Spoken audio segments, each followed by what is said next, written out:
கன்னியாகுமரி மாவட்டத்தில் குண்டும் குழியுமான சாலைகளை சீரமைக்க கோரி திமுகவினர் ஆர்ப்பாட்டத்தில் ஈடுபட்டனர். கன்னியாகுமரி மாவட்டம் நாகர்கோவில் நகராட்சிக்கு உட்பட்ட பகுதிகளில் பாதாள சாக்கடை திட்டப்பணிகளுக்காக சாலைகள் தோண்டப்பட்டன.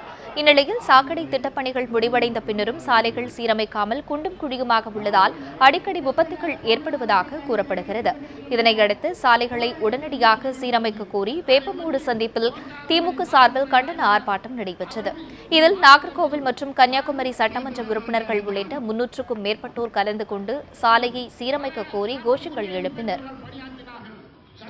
2012ஆம் ஆண்டு தொடங்கப்பட்ட சாலைகள் கடந்த 4 ஆண்டு காலமாக பராமரிக்காமல் பல்வேறு போராட்டங்களை நடத்தியும் அதிகாரிகளை சந்தித்து வேண்டுகோள் விட்டும் பணிகளை மேற்கொள்ளாத காரணத்தால் திராவிட முன்னேற்றக் கழகத்தின் சார்பாக இந்த அரசையும் நெடுஞ்சாலை துறையையும் நாகர்கோவில் நகராட்சியையும் குடிநீர் வடிகால் வாரியத்தையும் கண்டித்து இன்றைக்கு ஆர்ப்பாட்ட நிகழ்ச்சி நடைபெற்றுக் கொண்டிருக்கிறது.